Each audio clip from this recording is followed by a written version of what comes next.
Well, Manifest is about the Stone family and how in 2013 they go to Jamaica for a family vacation with Grandma, Grandpa, Aunt, my dad, my mom, and my little brother, my twin brother at the time, Cal. And it's a really great vacation, and actually my brother has cancer in the show. And I think it's more of like a getaway, and we're just going to enjoy, like, because we don't know how much time we have with him, really. And so we're going to Jamaica, and cut to, we are on our way back to New York. And you know how usually on flights it's like, we'll give you a certain amount of money to give away your seat and blah, blah, blah, you know? So that happens, and me, my mom, my grandma, my grandpa all stay on the scheduled flight. And Ben, my dad, Michaela, and Cal, my little brother, they take the seats on the other flight. And so basically they're on the other flight and they're on their way, and they feel a little bit of turbulence on the plane, and the plane kind of gives you, it's like a feeling that it's about to crash, kind of, and it goes to black, the whole entire plane, everyone's freaking out, and there's a bunch of different characters on the plane at this point that are getting introduced, and then everything's fine and everything's okay, and it's totally black to normal, and everyone's like, cool, what the heck just happened? And we didn't die and we didn't crash, so what's going on? And they're getting ready to land, and the pilot is getting ready to land, and you know how usually it's like you ask for the flight number, and it's like so they can taxi you in correctly? Well, the guy who's the guy at the tower, what's that called? Air control. Says they can't find the flight number in their system, and it doesn't exist. And so when they land, you get taxied in, and that airplane gets totally at the end of the tarmac on the airfield. Like, it's totally away from the airport. It's somewhere where it's like, what the heck, why is this airplane here? And they got on the plane in 2013, and when they have gotten off the plane, it's 2018. So years have passed. Nobody has aged who's on the flight. Everyone was presumed dead who was on the flight because it's been 5 years, and, like, there's families, like, there's people, and there's literally, like, we all thought that everyone was dead. And so everyone gets to the airport, and we're all reunited with our families, but we're very confused. In 2013, Olive was 10 years old with her brother Cal, her twin brother Cal, and time has passed, and she's now 16, and her little brother is still 10. So she's kind of lost. I think she's very lost, actually.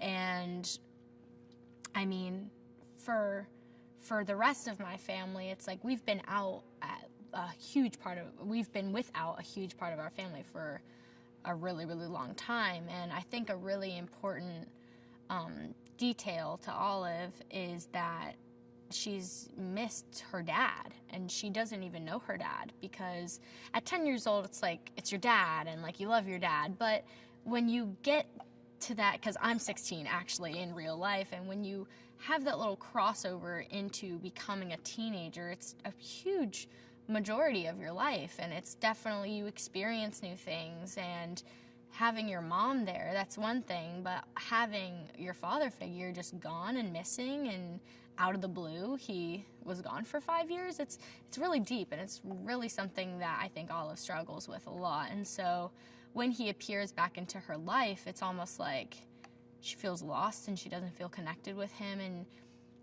later on in the pilot, you can see he's really trying to bring that connection back, and it does happen. But it's slowly but surely happening.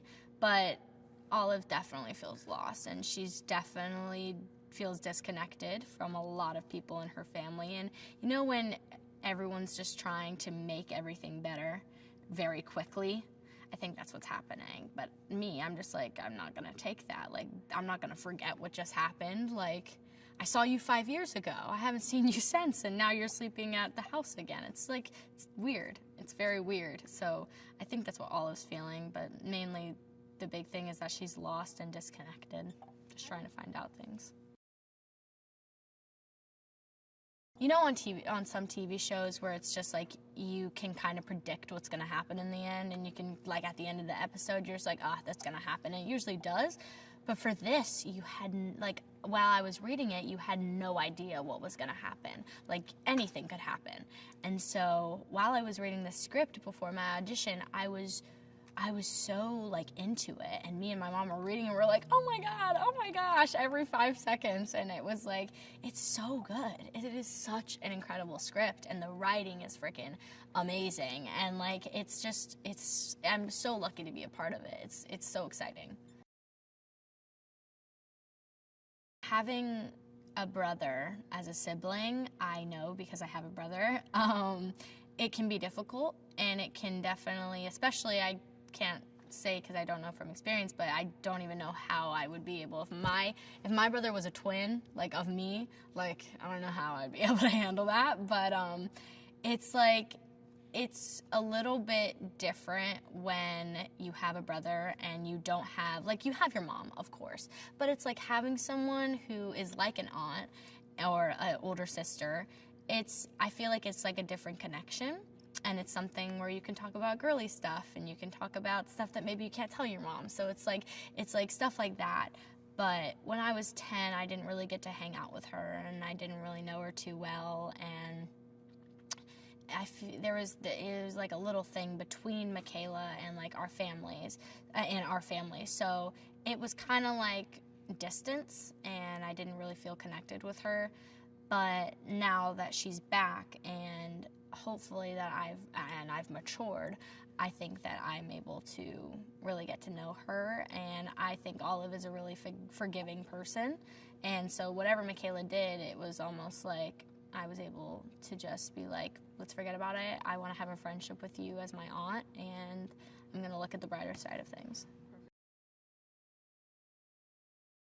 Well, Olive's relationship with her mom, Grace, is, well, there's some things that happen in the pilot that definitely, I believe that it kind of leaves you almost like, does Olive know? Because I don't even know. Like, I don't even know, because reading the script, they're like, what happens? Like, you want to see more, like I was saying earlier. Like, you want to know what happens.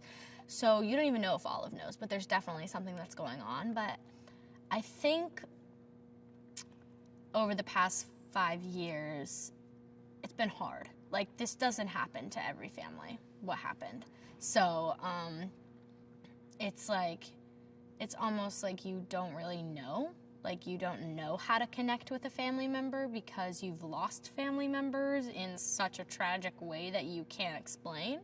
And so I think Olive's connection with her mom, to me, how I am taking it, is that she is close with her mom, but because of the situation with her dad, Ben, it's almost like, who can I be close with? Because I feel so alone. I think it's for sure difficult because when you had seen him 5 years ago, you were the same age. And especially because twins have a connection. You literally have a connection. So it's like, it's hard. And it's hard on her because now she's 16. And to her brother, Cal, he saw her yesterday. So it's like, it's been a day for him and it's been 5 years for me. So it's like, I feel very disconnected from everyone in my family because of many different reasons, but I think it's definitely something that is interesting for Olive because it's like her brother and that's her sibling, and it's like, especially because of the cancer, and it's like you care for him and you want to be there for him, but he's confused and I'm confused, and it's just like a bunch of different things happening. But I think and I hope that Olive and Cal just have a friendship, because at this point it's like, I mean, to me, I don't really know Michaela, and I don't know Ben, and I don't know Cal. It's because I've missed so much of their life. They've missed, well, not really for them, but they've missed a lot of my life. So hopefully I'll just be able to become really, really close friends with Cal and try and like nurture a really, really good relationship and hopefully a really good like sibling bond, you know? Yeah, well, I think that this family, beyond everything, has a connection, has a really strong connection because, one, we're really trying to have a connection, and two, because of the tragic thing that happens. And I think even though this is definitely something that does not happen to every family, it's totally out of this world, but you see family in the Stone family, and even though they have been through tragic times and something has happened that's that can't be explained, it's like there's a family there, and that's the most important thing to me. At least the most important thing in my life is my family. So knowing, and I think the viewers will definitely see that, because if you have a family, you're going to be like, I can relate to that, and I can relate to the issues that are going on, even though it's totally something that is insane and does not happen, but they're going to be really focusing in on the literal things that are happening, like relationships and finding out things and just family issues. Like, everyone's going to be able to relate to family issues, so it's going to be awesome.